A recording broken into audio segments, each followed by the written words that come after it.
7h-9h, les matins de France Culture. Guillaume Erner. Hier, Gérald Darmanin s'est rendu à Bagnols-sur-Mer dans les Pyrénées-Orientales où un large incendie déclenché dimanche a parcouru plus de 1000 hectares de végétation.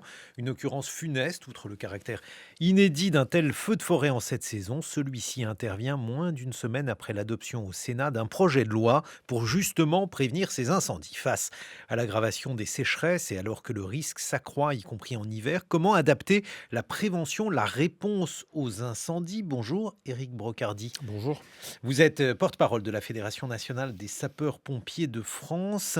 L'incendie a été maîtrisé hier. Aux dernières nouvelles, il n'était pas encore éteint. Néanmoins, que sait-on sur ce qui est en train de se dérouler dans les Pyrénées-Orientales? Ce qu'on sait, c'est que toute la nuit encore, les sapeurs-pompiers, les forces militaires de la sécurité civile ont travaillé d'arrache-pied pour justement continuer à parfaire le contour de ce qu'on appelle chez nous les lisières, de manière à noircir l'ensemble, on va dire, des 930 hectares qui ont été ravagés par les flammes, dont le feu a parcouru. Donc, il est évident que c'est encore un travail de longue haleine avant d'en arriver au statut de feu éteint.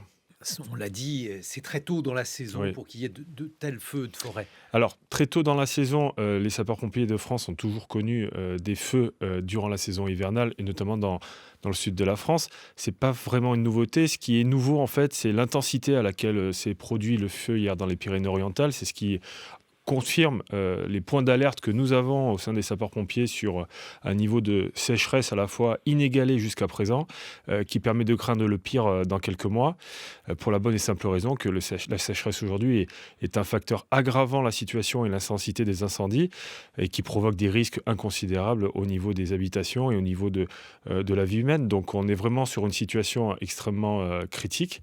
Les Pyrénées-Orientales est maintenant connue pour être presque qualifiée, je dis presque qualifiée, de zone aride, puisqu'on a 4 communes dans ce département qui est privée d'eau au robinet, donc ce n'est pas rien.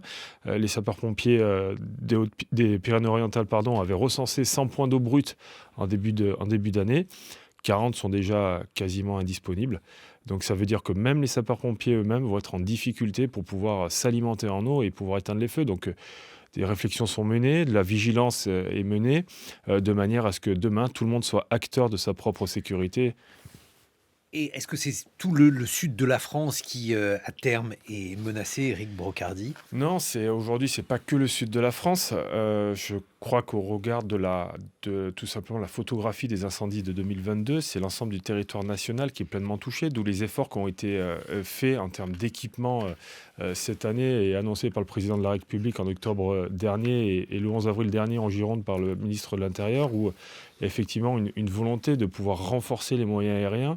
Cela étant, il faut bien prendre en compte que ce n'est pas en ayant une course à l'armement qu'on va réduire les risques. Bien au contraire, je pense qu'il y a une prise de conscience à avoir au niveau des concitoyens, tout le monde, absolument tout le monde, pour permettre justement de réduire l'impact de l'activité humaine, parce qu'aujourd'hui, 9 feux sur 10 sont dus à l'activité humaine, et sur ces 9 feux sur 10, vous avez 80% qui sont des actes de négligence.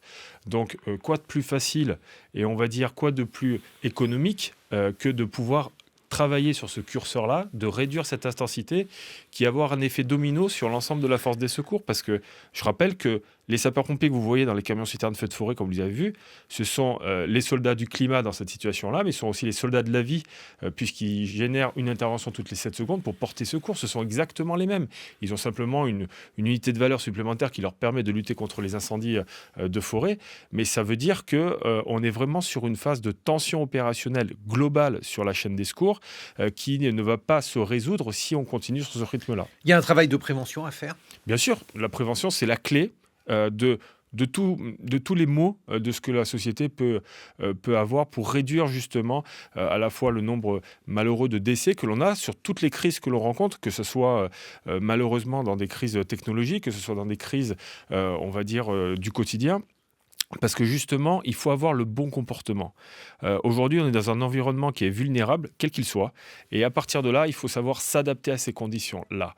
Que ce soit pour des inondations, que ce soit pour des feux de forêt, que ce soit au quotidien, savoir se gérer, se protéger, prendre en compte pleinement l'environnement dans lequel on est, va permettre à un moment donné de pouvoir tout simplement se protéger et réduire les conséquences des dérèglements climatiques ou tout autre événement. Bon, mais il y a effectivement une opinion qui Mm. en a pris conscience. Il y a aussi un législateur. Le Sénat a adopté la semaine dernière une proposition de loi pour mieux prévenir les feux de forêt. C'est suffisant, ce type de prise de conscience, Éric Brocardi?